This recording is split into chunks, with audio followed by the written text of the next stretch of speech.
Yes, what about the hoover? Here I'm making a short sound to begin with, from a distance that they're comfortable with.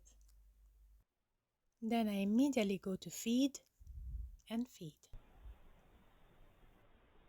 Oh, Darlene is interested. Then we repeat.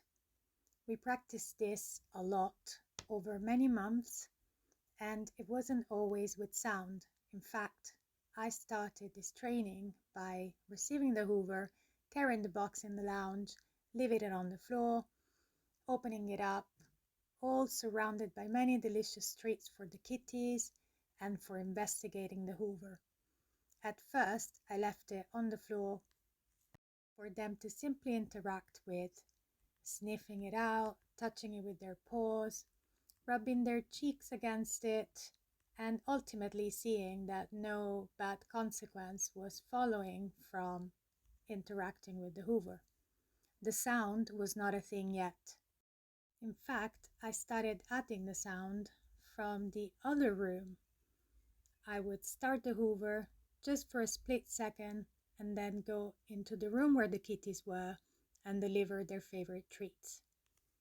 If that was too scary for them, in other words, if it startled them too much, I would only do it once. Then immediately deliver food, and that was it for the day. It's very important that they didn't feel overwhelmed by it, but that they could make a positive association with it. So here you see the right sequence. I make the sound, and then here we go. That predicts food.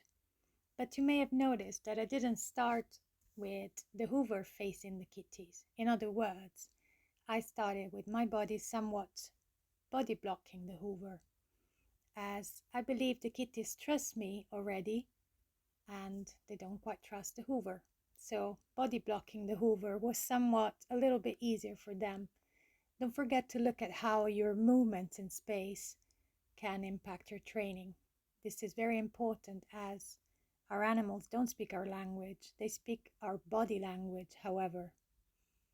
Oops, Darlene is very interested in Shelby's treat. Now I'm going to ask her to come back up.